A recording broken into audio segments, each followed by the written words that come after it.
நீங்கள் பார்த்துக் கொண்டிருப்பது உங்கள் விஜய். வெல்கம் டு நடந்தது என்ன. அனைவருக்கும் கோபிநாத்தின் அன்பு வணக்கம்.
எதிர்ப்பாளர்களோட நடந்த மோதல்ல தன்னோட சீடர்கள் தாக்கப்பட்டதால இப்போ ரொம்பவே ஆக்ரோஷமான அவதாரம் எடுத்திருக்கிறாரு நித்யானந்தா.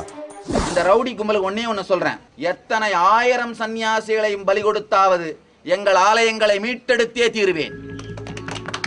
கும்பகோணத்துக்கு பக்கத்துல கஞ்சனூர்ல மதுரை ஆதீனத்துக்கு சொந்தமான அக்னீஸ்வரர் கோவில் இருக்கு. ஆதீன பொறுப்பு ஏற்றுக்கிட்டதுமே சுக்கிரன் பரிகார ஸ்தலமான கஞ்சனூருக்கு நித்யானந்தா முதல் முறையா போனப்பவே அந்த ஊர் மக்கள் தங்களோட அதிருப்தியை வெளிப்படுத்தினாங்க. அடுத்ததா நித்யானந்தாவுக்கு எதிர்ப்பு தெரிவித்து ஊர் மக்கள் உண்ணாவிரதமும் இருந்தாங்க. இப்படிப்பட்ட பதட்டமான ஒரு சூழ்நிலையில தான் சமீபத்தில் நித்யானந்தாவோட சீடர்கள் கஞ்சனூர்ல தாக்கப்பட்ட சம்பவம் நடந்திருக்கு.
உடனே பத்திரிகையாளர்களை சந்திச்சாரு நித்யானந்தா. இன்னைக்கு காலையில கஞ்சனூரில் மதுரை ஆதீனத்துடைய கட்டளை விசாரணையாக நியமிக்கப்பட்ட அம்சானந்தா என்கின்ற சன்னியாசியையும் பரமானந்தா என்கின்ற சன்னியாசியையும் ஒரு 40 பேர் கொண்ட ரவுடி கும்பல் கொலைவெறி தாக்குதல் செய்து தகாத வார்த்தைகளால் அவதூறு செய்து இந்த கோயில் நீங்கள் உள்ளே வரக்கூடாதுன்னு தருமபுரம் குமாரசாமி தம்பிரானும் திருப்பனந்தாள் முத்துக்குமாரசாமி தம்பிரானும் உத்தரவிட்ட பிறகும் நீங்கள் ஏன் இங்கே வரீங்க அப்படின்னு கேட்டு அடித்து உடைத்து இந்த கோயிலை நாங்கள் மீட்டெடுத்து அவங்க கையில் கொடுப்போம் அப்படின்னு சொல்லி கொலைவெறி தாக்குதல் நடத்தியிருக்காங்க. போலீஸ் உடனடியாக 4 பேரை செக்யூர் பண்ணி வச்சுருக்காங்க. அடுத்தடுத்த கைது நடவடிக்கைகளில் போலீஸ் இறங்கிட்டு இருக்காங்க. இந்த பிரம்மச்சாரிகள் 2 பேர், இந்த சன்னியாசிகள் 2 பேரும் போலீஸில் புகார் கொடுத்துட்டு ஹாஸ்பிட்டலுக்கு போயிட்டு இருக்காங்க. நானும் சன்னிதானமும் இப்போ கஞ்சனூர் போகிறோம். அருணகிரிநாத சுவாமிகளோட தாக்கப்பட்ட தன்னோட சீடர்களை பார்க்க புறப்பட்டாரு நித்யானந்தா.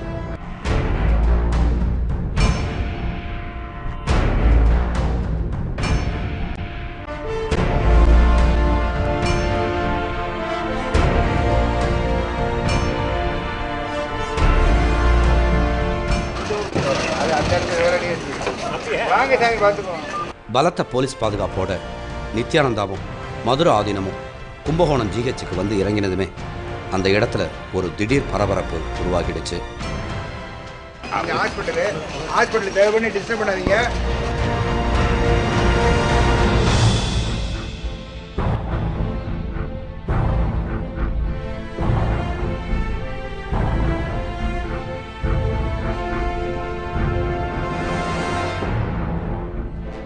தாக்குதலுக்கு ஆளாகி மருத்துவமனையில் சிகிச்சை பெற்று வரக்கூடிய தங்களோட சீடர்களுக்கு நித்யானந்தாவும் அருணகிரிநாதரும் ஆறுதல் கூறினாங்க.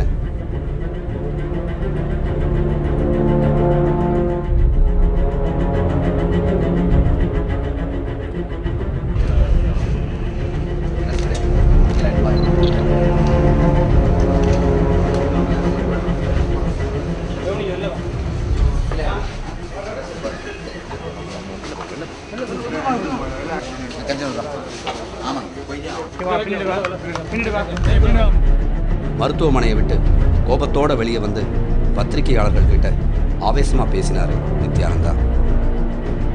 எங்கள் மதுரை ஆதீனத்தினுடைய சொத்துக்கள் மீது சட்டவிரோதமாக அமர்ந்து கொண்டிருக்கின்ற சமூக விரோத ரவுடி கும்பல் என்னுடைய சன்னியாசிகளை கண்மூடித்தனமாக கொலைவெறி தாக்குதல் நடத்தியிருக்கிறார்கள். இந்த ரவுடி கும்பலுக்கு ஒன்று சொல்கிறேன், எனக்கு உயிர் தியாகம் செய்வதற்கு ஆயிரக்கணக்கான சன்னியாசிகள் தயாராக இருக்கிறார்கள்.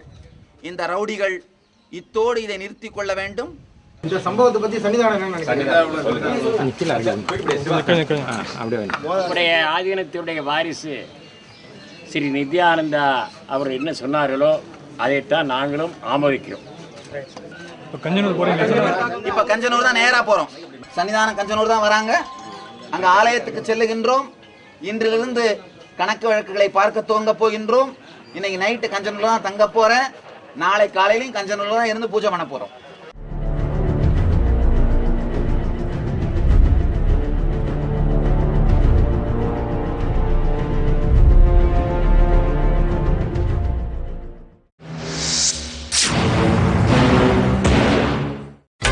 நீங்கள் பார்த்துக் கொண்டிருப்பது உங்கள் விஜய். கஞ்சனூர் இன்னமும் டென்ஷன்ல தான் இருக்குங்கிறத அங்க நடந்த பதட்டமான காட்சிகளே நமக்கு புரிய வச்சது. ஏராளமாக குவிக்கப்பட்டிருந்த போலீஸ் ஒரு பக்கம், நித்யானந்தாவை தாக்க தயாராகிக்கிட்டு இருந்த கும்பல் மறுபக்கம். இப்படி அந்த இடமே கலவர பகுதியாக காட்சியளித்தது.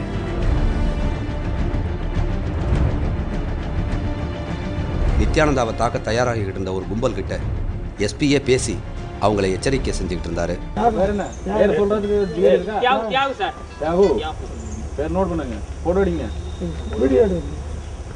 வாங்க முன்னாடி வாங்க, போட்டோ எடுங்க.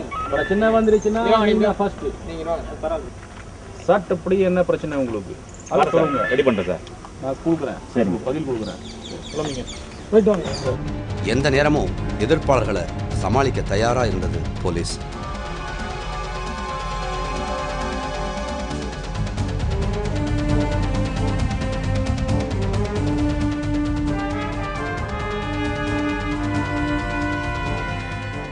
பதட்டமான சூழல்ல கஞ்சனூருக்குள் வந்து சேர்ந்தார் நித்யானந்தா. உடனே அங்க இருந்த நித்யானந்தாவுக்கு எதிரான போஸ்டர்கள் கிழிக்கப்பட்டன. ஆதீனத்துக்கு சொந்தமான இடத்துல தாக்குதல் நடத்தப்பட்டதை நேர்ல பார்த்த ஒருத்தர்கிட்ட ஒரு போலீஸ் அதிகாரி மாதிரி விசாரிக்க தொடங்கிட்டாரு நித்யானந்தா. இல்ல, அடிக்கும் போது செல்போன் வீடியோ கார்டிங்க நீங்க இல்ல, நீங்க எங்க போயிருந்தீங்க? தரிசனம் பண்ணி வச்சுட்டு உள்ள காலேஜ் விட்டாங்க போனோம், அவ்வளவுதான். எனக்கு என்ன மேல நம்பிக்கை இல்லை. ஆதீனத்தோட கெஸ்ட் ஹவுஸ்ல 2 பேரும் தங்கி இருந்து நடந்த சம்பவங்களை பத்தி விசாரிச்சுக்கிட்டு இருந்தாங்க. வெளியே பதட்டமான சூழலே இருந்துச்சு.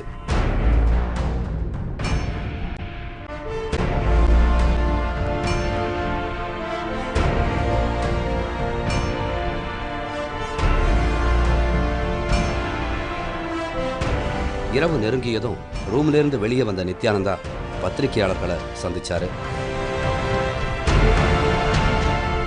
நாளை காலை அமைதி பேரணி இல்ல கோயிலுக்குள்ளே தான், இங்கே தான். ஊரே சின்னதானங்க, அதனால இந்த ஏரியால தான். ஊர் பேரை சொல்லுங்க. கஞ்சனூரில் அமைதி பேரணி நடத்துறீங்க. எதை வலியுறுத்தி நடத்துறீங்க? அமைதியா இங்க இந்த மாதிரி சட்டவிரோதமான செயல்களை ஈடுபடுற ரவுடிகளை உடனடியாக கைது செய்ய வேண்டும் போலீஸுக்கு கோரிக்கை வைக்கின்றோம். திடீர்னு நித்யானந்தா போராட்டம்னு அறிவிச்சதும் பதறிப்போன போலீஸ் அதிகாரி அந்த கூட்டத்திலேயே பேரணியெல்லாம் வேண்டாம்னு கேட்க தொடங்கிட்டாரு. இல்ல உங்களுக்கு வேண்டுகோள் தான் வேற ஒண்ணும் இல்லையா? அமைதி பெண்ண சத்தம் போட போறது இல்ல நாங்க சத்தம் போட போறது இல்ல, யாரும் எதிர்க்க போறது இல்ல, நடந்து வரோம் அவ்வளவுதான். சாமிகள்லாம் அப்படியே சொல்லக்கூடாது, ப்ராப்பர் ஆக்ஷன் எடுப்போம், அதெல்லாம் வேண்டியது சாமி. சரி நான் பேசுறேன்.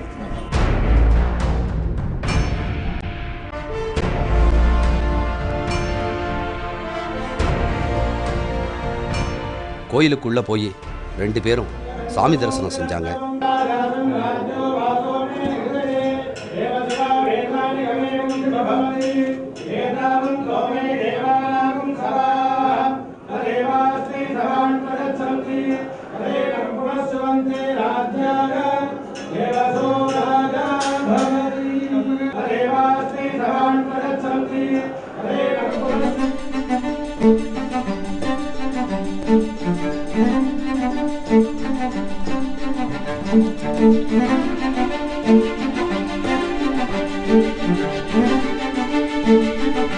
முதல் முறையா தரையோடு தரையா விழுந்து வணங்குற சடங்கு எல்லாத்தையும் ஆதீனத்தை போலவே செஞ்சாரு நித்யானந்தா.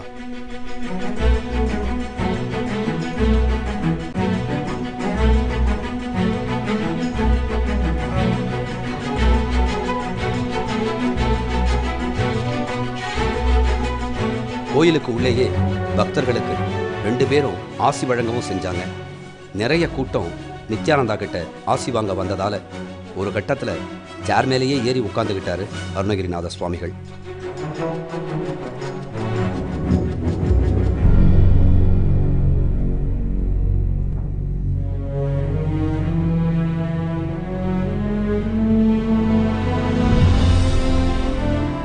அமைதி பேரணியை கேன்சல் பண்ணிட்டு காரில் புறப்பட்டு வந்துட்டு இருந்தப்போ வர வழியில் இத்தனைக்கு முன்னாடி பின்னாடி பல போலீஸ் வேன்கள் வந்துட்டு இருக்கு பாதுகாவலுக்கு.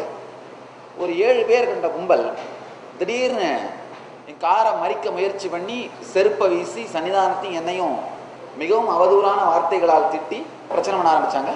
நாங்கள் கொஞ்சம் நிறுத்தாமல் மூவ் பண்ணிக்கிட்டே இருந்தோம். அந்த நேரத்தில் பின்னாடி வந்த காரில் இருந்த ஒரு பிரம்மச்சாரியை பிடிச்சி வெளியில் இழுத்து அடின்னு அடிச்சிருக்கேன். அதை தடுத்து நிறுத்துறதுக்காக போன போலீஸு நம்ம மற்ற சில பக்தர்கள் அவங்களையும் சேர்த்து அடித்து கொலைவெறி தாக்குதலில் ஈடுபட்டிருக்காங்க. இந்த ஆதீன மீட்பு குழு அப்படிங்கிற பேரால் இயங்கிட்டு இருந்த குரூப் வந்து ஜனநாயகத்தை தாண்டி இப்போ வன்முறை தீவிரவாதம் இறங்கிருச்சு.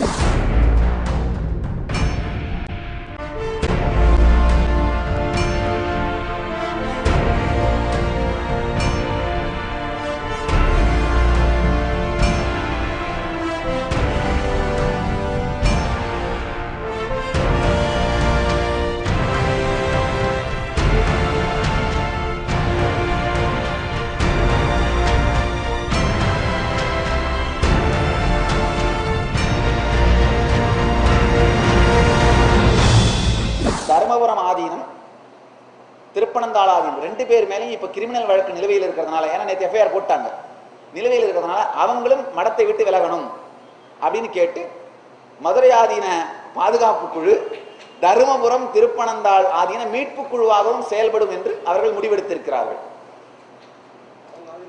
அவங்க எப்படி கிரிமினல் கேஸ் நிலுவையில் இருந்தால் ஆதீனகர்த்தரா இருக்கக்கூடாதுன்னு சொல்றாங்களோ அதே சட்டப்படி அவர்களும் ஆதீனத்தை விட்டு விலக வேண்டும் என்றும் திருப்பனந்தாள் தருமபுரம் ஆதீன மீட்பு குழு ஒன்று மதுரை ஆதீன பாதுகாப்பு குழுவால் அமைக்கப்படுகிறது.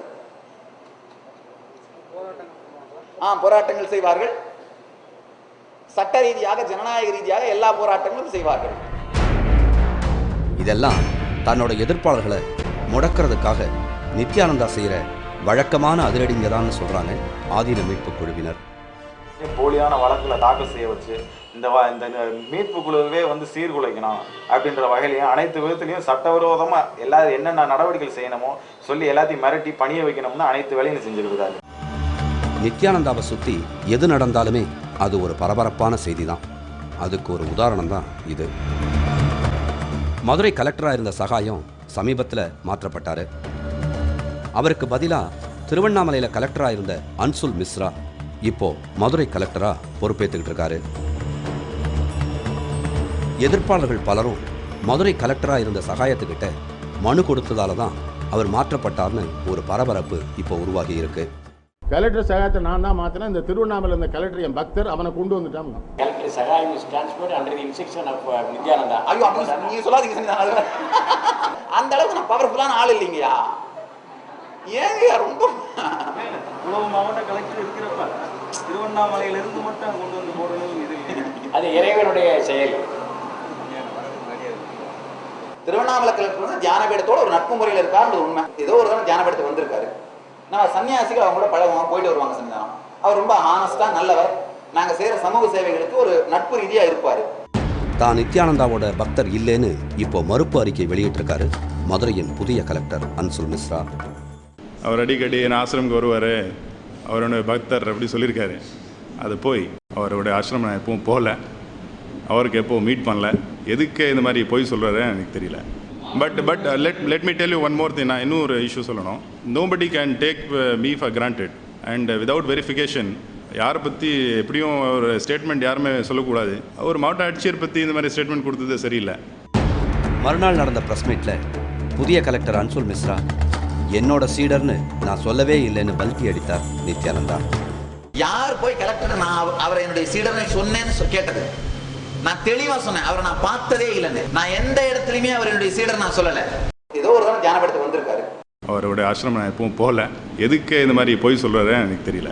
நான் சன்னியாசிகள் அவங்களோட பழகுவாங்க, போயிட்டு வருவாங்க சன்னிதானம். நான் எந்த இடத்துலையுமே அவர் என்னுடைய சீடர் நான் சொல்லலை. ஒரு நல்லவர், அவர் ஒரு நல்லவர். அவர் மேல மரியாதையோடு நாங்கள் இருக்கிறோம்.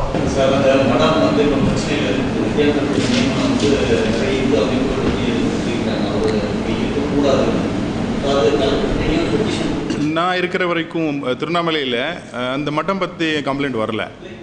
இங்கேயா? ஓகே.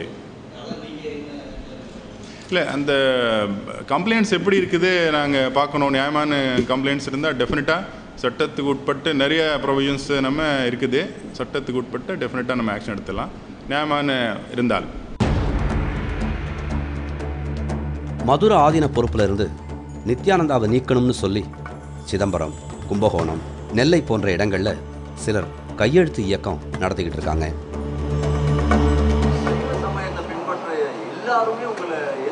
ஐயா, அது போய் சைவ சமயத்தை கோடிக்கணக்கான பேர் பின்பற்றாங்க. சைவ சமயம் இப்போ தொண்டை மண்டல ஆதீன சைவ சமய ஆதீனம் இல்லையா, அவர் நாளைக்கு வராரு சப்போர்ட் பண்றதுக்கு. பழனி புலிப்பாணி ஆதீனம் வர்றாரு, அவர் சைவ சமயம் இல்லையா? என்னங்கய்யா சொல்றீங்க? அதுங்க எல்லாரும் ஒத்துக்கணும் அவசியம் கிடையாது. நீங்க என்ன பத்திரிக்கை? உங்க பத்திரிக்கை எல்லாரும் ஒத்துக்கிறாங்களா? கிடையாது. இது ஒரு ஜனநாயக நாடுங்கய்யா. இல்ல, டிவைன் லீடரா இருந்தாலும் எதுவாக இருந்தாலும் சரி, எல்லாரும் ஒத்துக்கணும் அவசியம். ஞான சம்பந்தரே எல்லாரும் ஒத்துக்கலங்கய்யா. ஏகப்பட்ட அப்போசிஷன் இருந்தது. அவர் வந்தப்ப இந்த மடத்தை நெருப்பு வச்சுட்டாங்க. யாரா இருந்தாலும் இந்த அப்போசிஷன்ஸ்லாம் வரதான் செய்யும். அதை தாண்டி நிக்கிறது தான் டிவைன். நித்யானந்தா மதுரை ஆதீனத்தோட அடுத்த தலைவராக நியமிக்கப்பட்ட பிறகு தன்னோட சீடர்களோட மதுரை மீனாட்சி அம்மன் கோவிலுக்கு போயிருக்காரு. கோவிலுக்குள்ள சிறப்பு தரிசனமெல்லாம் அருணகிரிநாதருக்கு மட்டும்தான் சொல்லி கோயில் நிர்வாகம் நித்யானந்தாவை உள்ள அனுமதிக்க மறுத்துட்டாங்க. மதுரை மீனாட்சி அம்மன் கோவிலுக்குள்ள தனக்கும் மரியாதை வேணும்னு போராட தொடங்கி இருக்காரு நித்யானந்தா. மதுரை மீனாட்சி அம்மன் கோயிலுக்கு போகும்போது மதுரை ஆதீனத்தோட குருமாசனாங்கள் அர்த்த மண்டபம் வரைக்கும் போறதுக்கு ரைட்ஸ் இருக்கு. ஒரு தரம் தடுத்தார்கள். இப்போ நான் என்ன பண்ண போறேன்னா, லீகலா உங்களுக்கு லெட்டர் கொடுக்க போறேன். உங்களால் அனுமதிக்க முடியாதுன்னு லீகலா என் ரைட்டிங்ல கொடுங்க, அப்புறம் நான் கோர்ட்டுக்கு போறேன் அப்படின்னு லெட்டர் கொடுக்குறேன். அவர் ஆக்சுவலாக சன்னிதானம் அவர்கள் வர சொன்னாங்க ஜேசியை. அவர் இன்னும் வரல. அவர் நேரில் சன்னிதானம் அவர்கள் 3 தரம் சொல்லியும் வராததுனால இப்போ நாங்கள் லீகலாக லெட்டர் கொடுக்க போறோம். நீங்கள் பார்த்துக் கொண்டிருப்பது உங்கள் விஜய். சமீபத்தில் தமிழக அரசு கொண்டு வந்திருக்கிற ஒரு சட்ட திருத்தம் பலரையும் வியப்படைய வச்சிருக்கு. பிரச்சனைக்குரிய கோவில் சொத்துகளையும் மடங்களையும் அரசு தன்னோட கட்டுப்பாட்டில் எடுத்துக்கும் அப்படிங்கிறது தான் அந்த புதிய சட்ட திருத்தம் சொல்லும் செய்தி. ஏற்கனவே இருக்கிற சட்ட விதியே மதுரை ஆதீனத்தை அரசு கைப்பற்ற போதுமானதுன்னு எதிர்ப்பாளர்கள் குறிப்பிடுறாங்க. இந்து அறநிலையத்துறைக்கு இருக்கின்ற தனி சட்டமான ஸ்பெஷல் விசேஷ சட்டமாக இருக்கின்ற விதி 59/60 கீழ் உடனடியாக மடத்தை கைப்பற்றி ஒரு ஓய்வு பெற்ற நீதிபதி மூலம் அந்த சொத்துக்களையும் அந்த மடத்தினுடைய நடவடிக்கையும் தற்காலிகமாக அமைக்கும் வரை இருவரையுமே அந்த பதவிக்கு தகுதியை நீக்கம் செய்ய வேண்டும். அருணகிரிநாதரை நித்யானந்தாவை விரட்டியடிக்க வேண்டும், அரசு உடனே தடையிட நடவடிக்கை எடுக்க வேண்டும் என்பதை வலியுறுத்தி எங்கள் போராட்டம் தொடர்ந்து நாளுக்கு நாள் வீரியத்தோடு புறப்படும்.